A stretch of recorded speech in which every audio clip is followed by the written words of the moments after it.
Olá, muito bom dia a você que acompanha mais um capítulo deste mundo corporativo, que hoje vai falar sobre comunicação corporativa, ou como você e a sua empresa podem se comunicar melhor com os diferentes públicos.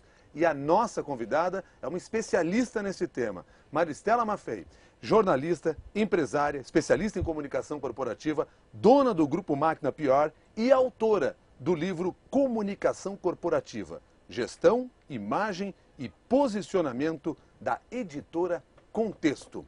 Maristela Maffei, muito obrigado pela sua presença aqui no Mundo Corporativo. Um bom dia. Bom dia, eu que agradeço, Milton. E você pode fazer perguntas pela internet. Use o Twitter, o @Jornal da CBN, ou então o e-mail, mundocorporativo@cbn.com.br.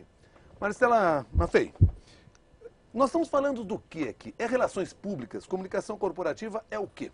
Comunicação corporativa, Milton, abrange várias disciplinas ou vários posicionamentos. Então, assim, para que as pessoas entendam um pouco melhor, esse modelo hoje de comunicação corporativa que existe no Brasil, ele foi muito inspirado pelo modelo das chamadas PR, Public Relations, tanto nos Estados Unidos como na Europa. As PRs, elas consideram comunicação corporativa como todas as mensagens que a empresa faz com seus diferentes públicos, que você acabou de citar. Então, por exemplo, com seus funcionários, com o governo, com a imprensa, com o mercado financeiro, com a comunidade onde elas estão instaladas, com ONGs, enfim, com todos os públicos que têm que perceber corretamente as suas mensagens. Como você consegue isso? Você consegue por intermédio de instrumentos de relações públicas associado a marketing institucional e também ao marketing publicitário. Hoje é uma interseção muito grande da comunicação corporativa com todas as ferramentas de comunicação sem distinção. Ou seja, foi um passo muito além do que antigamente nós conhecíamos como a tal assessoria de imprensa. É muito mais complexo. É muito mais complexo, bastante mais complexo. E esse é um setor que cresceu muito nas últimas décadas no Brasil. Isso está ligado ao processo de privatização pelo qual algumas empresas passaram, pela entrada principalmente de empresas estrangeiras no país? Bastante. O que aconteceu a partir de 1995 no país? Primeiro, teve o Código de Defesa do Consumidor, né? Com isso, as empresas tiveram que obrigatoriamente dar muito mais satisfações para a sociedade do que elas davam antes. Paralelamente, teve o processo de privatização. Ora, imagine você, o Estado era dono de serviços essenciais como telefone, luz, água, de repente passa para a iniciativa privada. Então, a sua irritabilidade quando não funciona é muito maior. Você pega um telefone, está mudo, você liga a luz, não acende, você abre a torneira, não sai água, é muito maior, porque essas empresas passaram para concessões da iniciativa privada. Então, assim, junto com esse processo de privatização, veio uma cultura dessas multinacionais que entraram no Brasil de como se comunicar. Paralelamente, teve a queda de barreira, você se lembra que em 1990, no Plano Collor, teve a queda de barreira de proteção a inúmeros setores da produção nacional.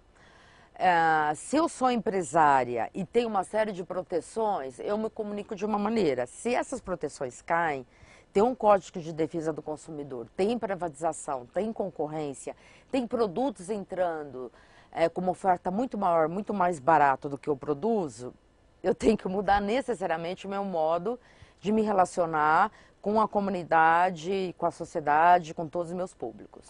Bom, e hoje nós já temos assim um modelo brasileiro de comunicação corporativa. Existe isso? Se busca isso? Não tem a menor importância isso? Tem um modelo de comunicação corporativa brasileira, sim, que segue muito essa inserção do Brasil no mundo, né? Então, a comunicação corporativa no Brasil, ela é muito mais vibrante, ela é muito mais criativa, ela é muito mais fora do quadrado, né? Nós que trabalhamos com muitas PRs na Europa, nos Estados Unidos, assim, é uma cultura aqui de brilho dos olhos, né? A gente nota que os profissionais da comunicação corporativa, para eles, assim, a felicidade pessoal também o trabalho é também uma extensão da felicidade pessoal, né?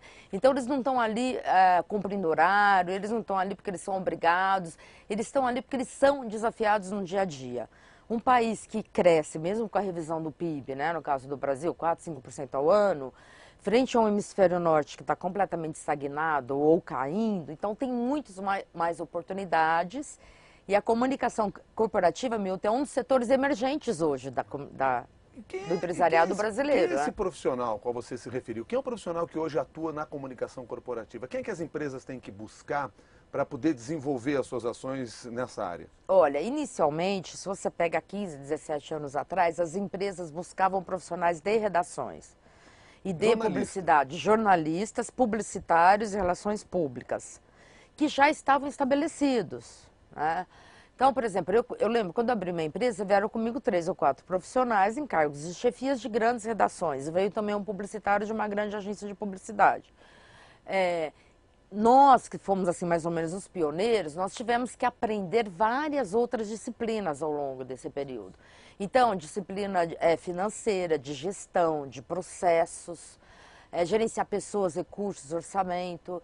O que a gente nota hoje? Tem um movimento inverso, né? As agências de publicidade, muitas redações, estão buscando nas agências de comunicação esses profissionais que já estão prontos. Bom, vamos para dentro da empresa então. Tá. Onde é que começa o planejamento de comunicação? O planejamento de comunicação, Milton, começa com o planejamento estratégico do próprio negócio, da própria empresa. Então, todo profissional de comunicação corporativa, eu costumo dizer, né, que primeiro de tudo ele tem que decorar o site dos clientes todos dele, ele tem que entender muito bem do negócio, muito, muito bem do negócio. Além de entender do negócio, ele tem que entender como a empresa está posicionada dentro do setor dela, né? Se ela é líder, se ela é mais criativa, se ela é que a mais investe, como a empresa se vê daqui a 5 anos, onde a empresa quer chegar, e a partir disso você faz o planejamento de comunicação corporativa. Planejamento de comunicação corporativa é a mesma coisa que política de comunicação de uma empresa?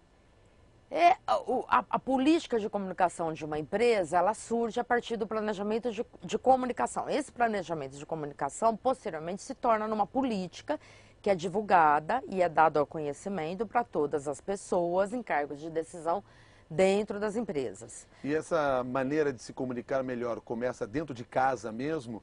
Ou o primeiro olhar é mesmo com os públicos externos, através da imprensa, seja lá qual o canal que se buscar? Então, são muito, muito interessantes essa sua pergunta.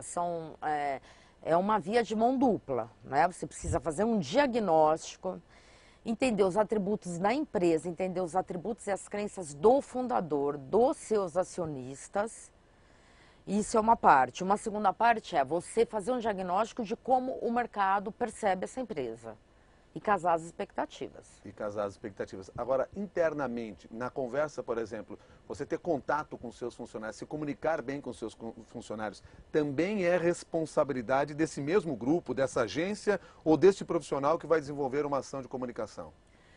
Não só a responsabilidade, né, como é o pilar principal da sustentação, né, a comunicação interna, que é responsabilidade, obviamente, dos executivos da empresa que nos contratam, né, que fazem, no planejamento estratégico, prevêem ações e prevê uma interlocução muito forte com o público interno, ou que pede nossa ajuda e nos delega para fazer esse planejamento.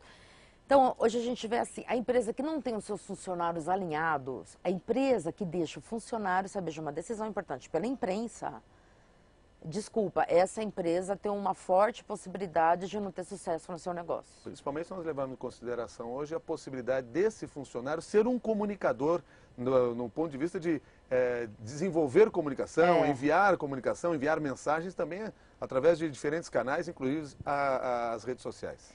Milton, assim, é como se fosse um teste. Por exemplo, a comunicação corporativa parte do seguinte pressuposto. Um funcionário, uma empresa hoje, quando ela abre um processo seletivo, ela tem uma série de regras para preencher aquela vaga. Muito bem. Mas não é só ela que escolhe o funcionário também tem que escolher a empresa onde ele trabalha, né? Então, assim, ele tem que se sentir bem, aquela cultura tem que ser a cultura dele. Você pode pegar um excelente executivo e ser infeliz na sua empresa, Né? Então, um executivo, o melhor executivo do mercado é não combinar com aquele modo de trabalho. Não tem nada de errado com ele e não tem nada de errado com a empresa. Só que é um peixe que foi parar no meio de gansos, né? Um ganso que foi parar no meio de patos.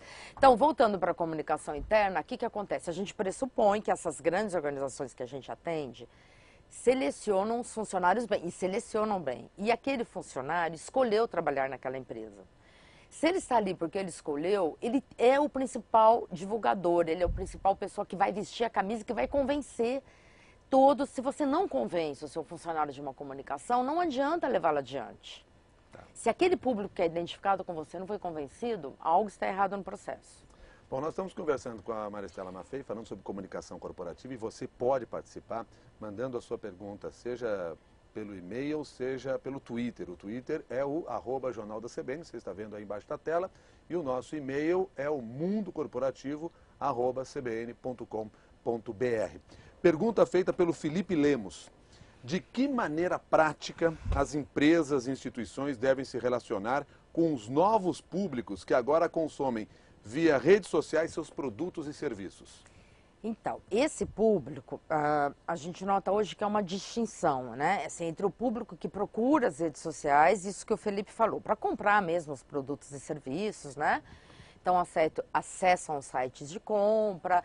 E esse público, Milton, hoje está sendo muito estudado pela área de marketing das empresas, né? Seu perfil, escolaridade, adesão que ele tem à compra de um produto. Um outro público, que aí é mais da área da comunicação corporativa, a gente nota que é um público que ainda não forma opinião, né? Não como o público que se manifesta nos meios tradicionais de mídia, como rádio, TV e mídia impressa, mas é um público muito mais fiscalizador e que tem um grande potencial de criar algum grave transtorno para a imprensa no médio prazo.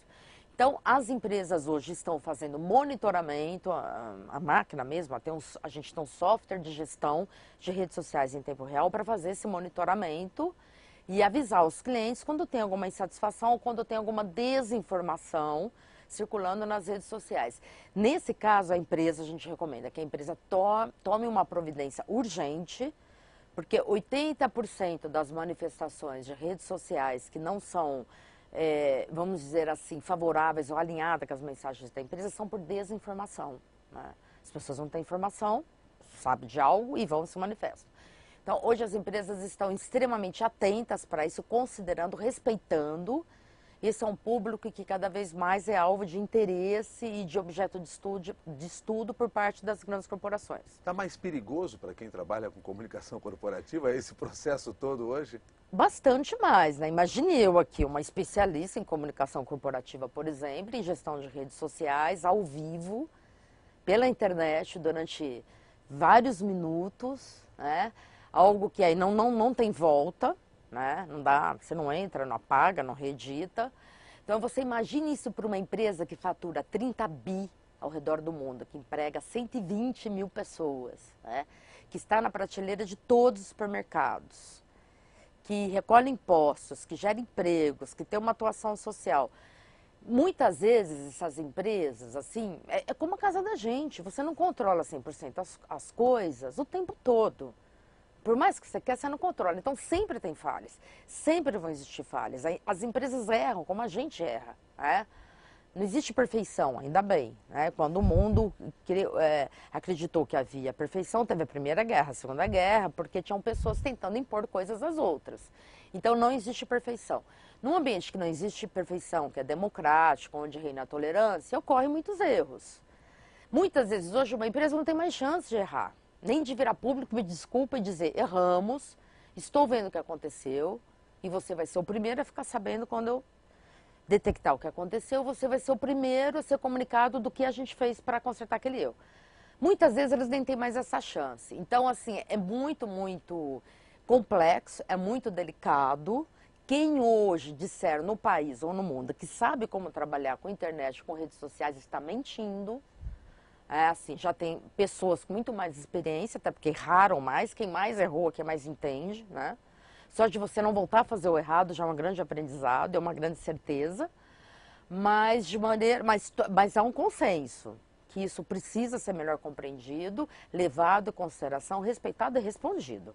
Não dá mais para deixar assim, não, esse movimento daqui a pouco passa, ninguém vê. Não, vê, não passa e persiste. A Jaqueline pergunta o seguinte: é comum no noticiário o envolvimento de empreiteiras em casos de corrupção.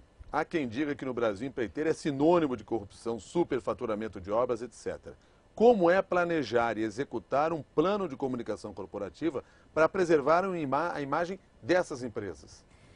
Então, empresas, não só empreiteiras, né, Jaqueline, né? Jaqueline, oi, e Milton. Então, empresas, não só as empreiteiras, mas empresas que tradicionalmente dependem do governo como fonte pagadora, é um setor extremamente polêmico no mundo todo, né? Não só no Brasil, a gente vê vários casos de fiscalização, né, da sociedade organizada em relação a essas empreiteiras.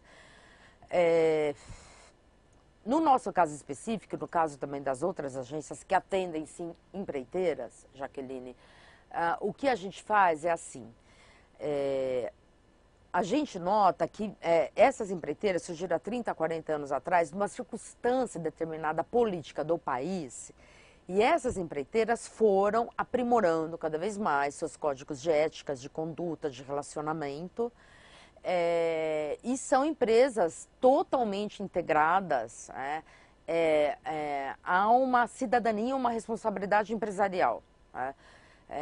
Qualquer setor tem empresários e tem pessoas que não são corretas, né? Qualquer profissão, qualquer setor, e qualquer setor tem empresas que cumprem rigorosamente com as suas obrigações. Então, quando a gente pega um caso, por exemplo, de uma empreiteira que se envolve numa denúncia de corrupção, a primeira coisa que a gente vê é o seguinte, Milton, nessas empresas tem gente, muitas empresas empregam 50, 60 mil pessoas, que estão lá 6 horas da manhã, saem meia-noite, amam, adoram o que fazem, têm orgulho de servir o país, têm orgulho de trabalhar no setor de infraestrutura, de energia e por aí vai. Essas empresas, elas têm uma enorme contribuição para dar, então a gente tenta preservar essa reputação da gestão, da qualidade do serviço que elas entregam, e se porventura elas ou algum outro setor cometeu algo errado, elas precisam dizer e precisam prestar satisfações. E aí decide o quê? Decide-se, por exemplo, se fala ou se não fala, se deve se calar, ouvir quieto a denúncia, ou tenta responder, mostrar transparência. Como é que tem que agir numa situação de crise como essa, em que há uma denúncia forte contra uma marca, contra uma empresa, contra um setor? Então, nunca, nunca, nunca tem que se calar, nunca. Né? Porque, no mínimo, você é consumidora, você compra, você utiliza aqueles serviços, você merece sim uma satisfação. Um empresário hoje não pode se dar o luxo de ficar quieto, né? Não vamos nos manifestar. Então, não pode. Então, o que a gente faz? Assim, a gente já orientou o empresário, cliente nosso, a dizer, olha, tem esse problema assim, eu ainda não sei o que houve, né? Estou muito surpreso, lamento o modo pelo qual fui comunicado, se ele ainda não sabia pelos meios legais, né? Vou ver o que houve e assim que eu souber eu volto e explico para vocês o que houve. Quer dizer, manter a relação com as pessoas, continuar conversando e dialogando, é uma forma de enfrentar as crises. É a única forma de enfrentar as crises. E quando você não souber o que houve, né? Se a CBN, se algum veículo das organizações Globo ou de outro grupo ligar, fala, nós ainda não sabemos, nós vamos investigar o que houve, eu vou apurar, não investigar, né? Pelo menos o pessoal de comunicação já precisa dizer se aquela informação, se aquela acusação contra a empresa, se veio por uma via oficial, né? Judiciário, órgão de defesa do consumidor, ou se essas empresas que fiscalizam as empresas avisaram primeiro a imprensa. Se avisaram primeiro a imprensa, então, no mínimo, nós podemos avaliar se quem fez isso se também não errou, se é que a empresa errou. Então, você não deu chance de defesa. Então, se a empresa soube por outras vias, ela vai falar, olha, a gente não soube disso, me dá um tempo, eu preciso ser notificado oficialmente. Se ela já foi notificada oficialmente, ela tem que dizer que está averiguando e assim que ela descobrir se realmente teve um problema, qual foi, ela tem que vir a público e dizer, reconhecer, se for o caso, pedir desculpas e dizer o que ela fez para que aquilo nunca mais aconteça na vida da empresa. Nós estamos falando aqui de crise. Isso. A Renata pergunta o seguinte: as grandes empresas no país já costumam ter prontos planos de gerenciamento de crise? Por exemplo, tivemos recentemente acidente com um avião de duas grandes companhias aéreas no país. Elas já têm, nesse caso, uma estratégia pronta de comunicação com a imprensa, familiares das vítimas, enfim, ou com qualquer outra comunidade que seja atingida? Renata, infelizmente tem sim. Infelizmente devido a essas circunstâncias muito dolorosas, né, para todo mundo. Porque você imagina o seguinte, tem vários setores que as empresas lidam muito com o imponderável, né? Por mais que uma empresa tome todos os cuidados, tenha as melhores aeronaves do mundo, pode acontecer um acidente aéreo. Pode acontecer um acidente aéreo e as causas podem demorarem muito para vir a público. Por mais que uma empresa que extrai petróleo no fundo do mar, por mais que ela tome todos os cuidados, pode sim acontecer um problema e ela pode sim ser responsabilizado ou ter que se explicar. Então, nesses casos de atividades que têm um risco inerente à própria atividade, né, a gente é sim muito demandado para fazer planos de comunicações anteriores. No caso de acidentes aéreos, a gente chega a prever, assim, rabino no aeroporto, um padre, um líder espírita, porque as pessoas precisam de conforto. É muita insensibilidade, no mínimo. É um sofrimento enorme, é um sofrimento para a gente. Quer dizer, é um sofrimento para todo mundo. vai além da questão de como nós vamos comunicar isso para a imprensa, ou como Muito além, vamos responder os muito questionamentos.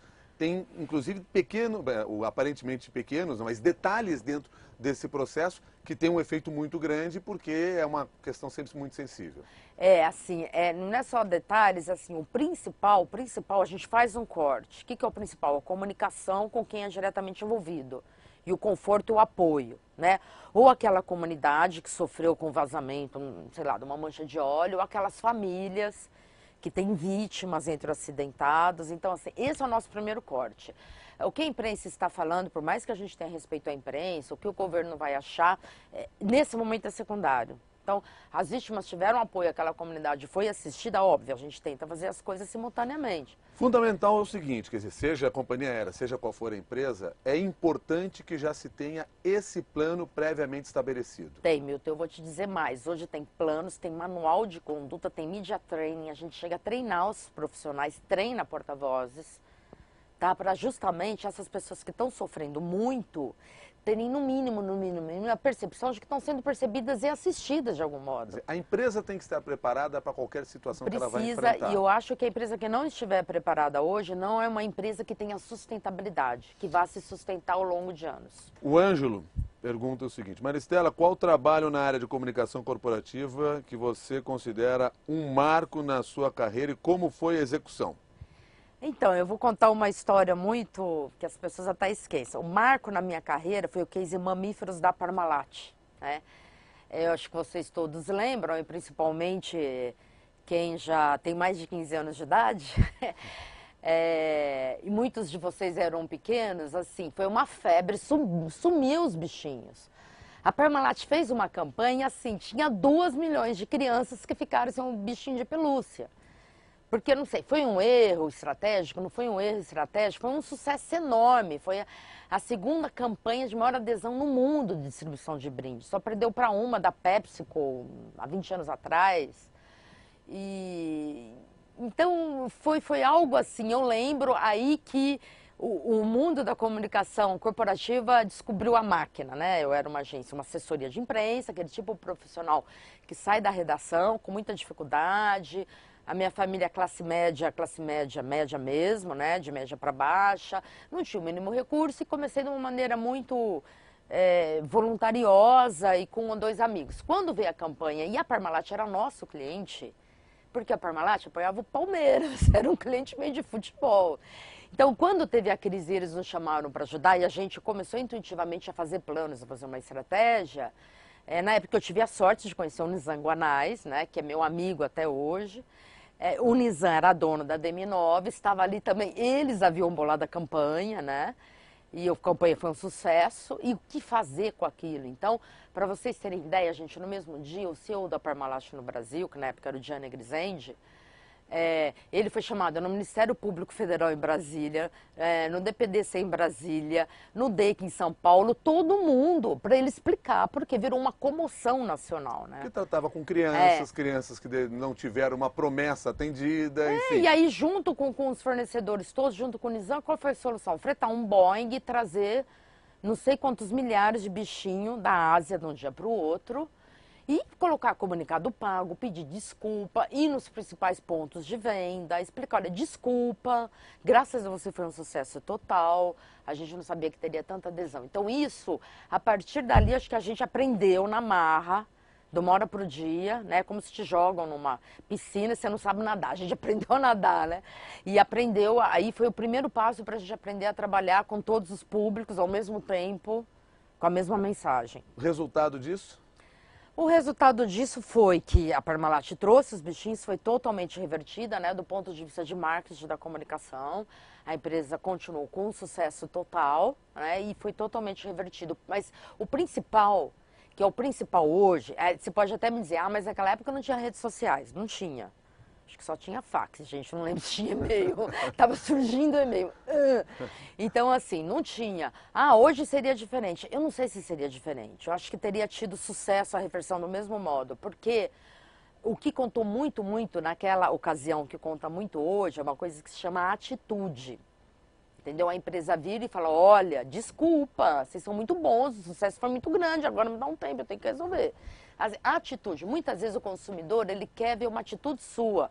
Muitas vezes, ele entende que você não vai ter a resolução para aquele problema imediatamente. Então, ele vai ficar irritado porque ele não vai ter resolução, mas a irritação diminui porque ele viu que você está tentando, você está tão desesperado como ele. O João Paulo pergunta o seguinte, existe algum momento na área da comunicação corporativa em que o silêncio é a melhor estratégia de comunicação?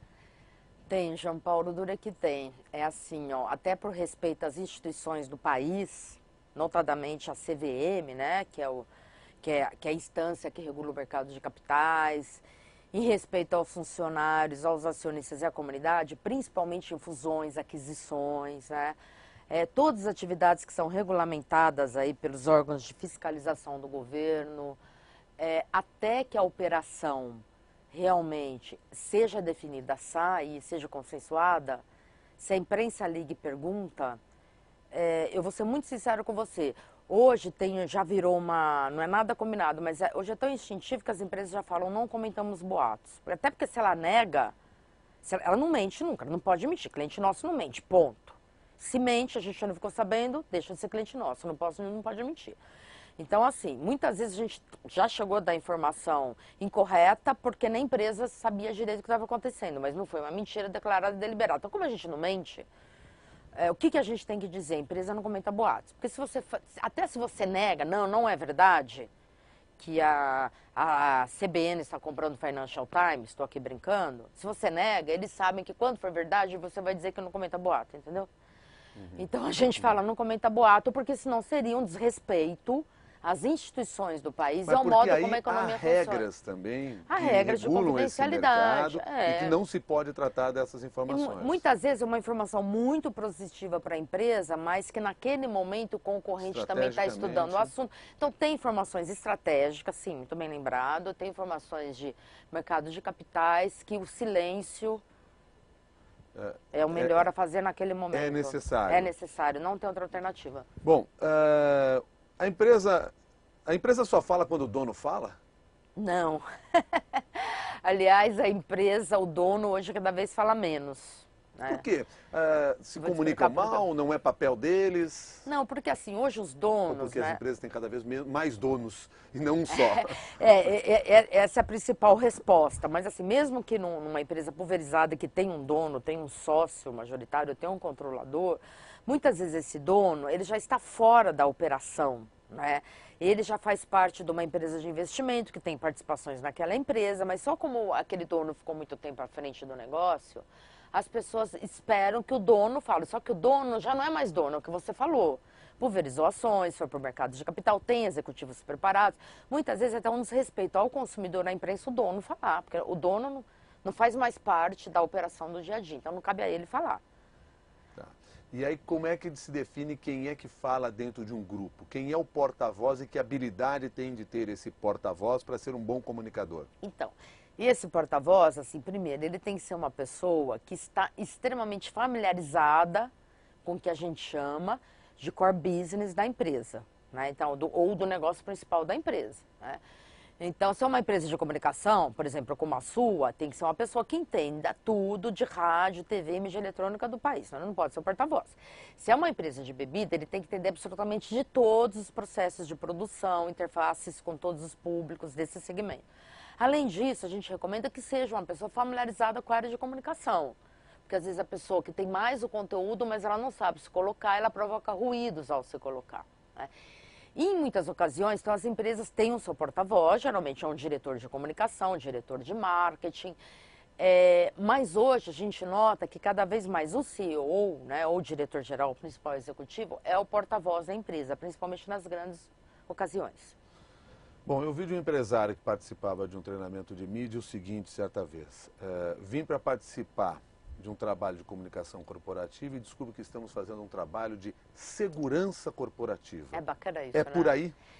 É por aí, porque o que os executivos se surpreendem muito depois desses eventos, né, de media training, workshops, porque para eles, como eles foram formados em Harvard, ou na USP, ou no INSPER, aqui em São Paulo, no MIBEC, etc., como eles são extremamente bem-sucedidos, né? Eles sabem uma coisa que a gente gostaria muito, que é ganhar dinheiro, fazer sucesso, agregar valor ao negócio, bônus, etc, etc. É muito difícil para eles ter escapado algo do raio deles, do que eles deveriam já saber até aquele momento e não sabiam. Reconhecer que tinha alguma coisa que é fundamental para a sustentabilidade do negócio, que é a comunicação. Então, comunicação cada vez mais, no caso desses executivos aí com esse perfil que você citou, eu lembro que quando eu abri minha empresa, eles falaram, eu não tenho tempo para te atender, eu não tenho tempo para atender a imprensa, eu não tenho... Hoje, cada vez mais, isso é parte do sucesso do negócio dele, não tem jeito. Então, a área de comunicação hoje, em qualquer empresa, ela faz parte do negócio principal, seja qual setor for, porque senão ele não consegue a percepção correta para o negócio dele. Não tem jeito. E está diretamente relacionado à questão da segurança da própria empresa, da existência dessa empresa. Tá relacionada porque o que o trabalho de comunicação corporativa faz, né? De comunicação de uma maneira geral? Ela ajusta a percepção que a sociedade tem sobre ela, todos os públicos, à realidade dela. Então, vamos lá, uma empresa, ela pode ser a melhor empresa do seu setor, gerar mais empregos, recolher mais impostos, praticar responsabilidade social, ter políticas de sustentabilidade, ok? Ok, mas se ela não se comunica corretamente, nada disso é verdadeiro, não adianta. Se ela não se comunicar corretamente, ele coloca em risco o negócio dele, né? Se o acionista dele, os acionistas pulverizados, percebem de uma maneira incorreta, não vão continuar mantendo suas ações em carteira. Se o governo não percebe as suas atividades de uma maneira correta, ele vai ter mais dificuldade para liberar licença em todos os ministérios e autarquias. Se o consumidor não percebe, ele vai aderir cada vez menos ao produto dele. Então, se ele não se comunicar corretamente, não adianta ele praticar tudo que ele aprendeu em Harvard. Não adianta. É até uma briga aí entre, simpaticamente falando, que eu tenho tido quando eu encontro professores de Harvard ou no Brasil. As escolas de administração não têm uma disciplina hoje que é fundamental. Aprenda a importância de se relacionar com a mídia para o seu negócio. Ou de comunicação corporativa, porque se a imprensa, por exemplo, você pega a imprensa, se a imprensa não posiciona o negócio dele corretamente, nas ocasiões de interesse público, a responsabilidade é dele que não se estruturou para que a imprensa entendesse corretamente, entendeu? E não da imprensa que deu a informação correta ou não. Então, eu acho que o trabalho é por aí. Estela, só para a gente fechar essa nossa conversa, primeiro eu queria citar aqui que a Miriam faz uma pergunta sobre a qual a gente já se referiu. Ela queria saber o que é ser um profissional de comunicação corporativa. Nós já falamos sobre isso no decorrer aqui do nosso programa. Mas para nós fecharmos um pouco essa conversa, nós citamos muito aqui grandes corporações, empreiteiras, petrolíferas, falamos sobre governo, enfim, fusões, etc. e tal. Quando nós falamos em comunicação corporativa, nós também podemos adaptar esse discurso para as pequenas empresas, para pequenos grupos. Às vezes, uma microempresa, ela também tem que cuidar da comunicação. Que regras básicas são essas que ela deve seguir? Ela não pode contratar uma grande agência. Às vezes, ela precisa de um profissional ou uma pequena orientação para saber se comunicar. Quais são as regras básicas que qualquer um tem que seguir para que faça uma boa comunicação com seus diferentes públicos? Então, olha, independente do tamanho da empresa, o que vale para uma grande corporação vale para qualquer empresa. É o mínimo. Faça um diagnóstico, qual é a sua atividade principal que você sabe, quais são os seus públicos principais e faça um plano de comunicação, gente. Tem muitos livros no mercado, não é só o meu. Tem excelentes publicações que ensinam a fazer planos de comunicação e a se comunicar o passo a passo com os seus principais públicos. Qualquer empresa hoje, comunicação, Milton, passou a fazer parte da atividade principal de qualquer empresa. E eu queria dizer em relação às empreiteiras e enfim, as perguntas da Jaqueline, da Miriam e de todos os outros, assim, olha, as empresas, gente, são absolutamente corretas, íntegras, idôneas, e quando há coisas que fogem do controle delas, como fogem de qualquer esfera da sociedade, elas precisam vir a público e prestar satisfações. Agora, o que a gente não pode também é ficar uma crítica. Se você pega hoje, né, em novelas, em livros, em filmes, as empresas são tratadas, gente, tem novela que o cara mata a secretária, cai do elevador porque ele quer um segredo para vender o segredo para a Índia. Não é, isso não existe, é irreal. Os sites de internet, então assim, mesmo sabendo que é obrigação das empresas fazer bem o produto delas e serem corretas e tal, eu quero dizer para vocês que eu registrei um domínio, elogiaaqui.com.br, né? Como tem um Reclame Aqui outros sites, porque é uma coisa incrível. Eu lembro que eu tinha 12 anos, a Johnson não é minha cliente, aliás, eu tendo concorrente da Johnson, vou fazer uma propaganda da Johnson. Eu comprei um fio dental numa farmácia em Limeira, eu morava em Limeira, no interior de São Paulo, e não veio o fio dentro da caixinha. Eu tinha 12 anos, eu abri aquilo, eu fiz uma cartinha, pus no correio e mandei pra Johnson. 15 dias depois eu recebi na minha casa uma caixa de chocolates, uma caixa do fio dental, tudo bem, a Johnson fez muito mais do que a obrigação dela. E eu acho que foi esse dia que eu resolvi ser comunicadora de comunicação corporativa, porque você olha ao redor, todo mundo só malha as empresas, que é isso, gente, empresa não é Judas, entendeu? De novo, se ela fez algo errado, como profissional liberal, como agente na nossa vida, né? Óbvio que as nossas decisões não atingem não atingem o público, muitas vezes não atingem o dinheiro público, como é no caso de empresas que dependem do governo. Agora, as empresas fazem coisas fantásticas. As empresas são as maiores investidoras mundiais de energia, as empresas têm práticas que o mundo todo está vindo copiar. Então, eu convido vocês todos, eu estou colocando no ar o site Elogia Aqui, além da minha história da caixinha da Johnson, vamos ver, porque essas práticas precisam ser muito contadas, muito divulgadas, porque quem entrar hoje como empreendedor, é o sonho de muito jovem, empresário do futuro, já fazer tudo absolutamente 100% correto na largada. E para isso ele tem que ter inspiração, ele tem que ter em quem se inspirar. Então esse site vai ser para que as pessoas que estão entrando, que querem ser empresários, que têm o seu negócio, querem ter o seu negócio, façam correto desde cedo. Tipo assim, já começa a pagar imposto desde cedo em tudo. Não é verdade que quem não paga imposto não consegue crescer. Mentira. Você pode viver no Brasil, sim, com a carga tributária que tem, pagar impostos, ser correto, fazer toda a sua área trabalhista 100% correto, ganhar dinheiro, seguir adiante, ser empreendedor. Então, assim, faça tudo correto desde cedo, para a gente não virar essas empresas que a gente tem um olhar tão crítico no futuro, independente de fornecer para governos ou não. Maristela Maffei, muito obrigado pela nada. sua gentileza de conversar com a gente aqui no Mundo Corporativo. Até uma nova oportunidade. Muito obrigada. Eu convido a todos a entrar no site da máquina, www.máquina.inf, né, gente de informação.br, e postar suas dúvidas, que na medida do possível eu posso tirá-las. Muito obrigado, Maristela. Lembrando que a Maristela também é autora, ao lado da Valdete Secato, do livro Comunicação Corporativa, Gestão, Imagem e Posicionamento, que foi lançado pela editora Contexto. A você que participou desse programa, nosso muito obrigado e até uma próxima oportunidade.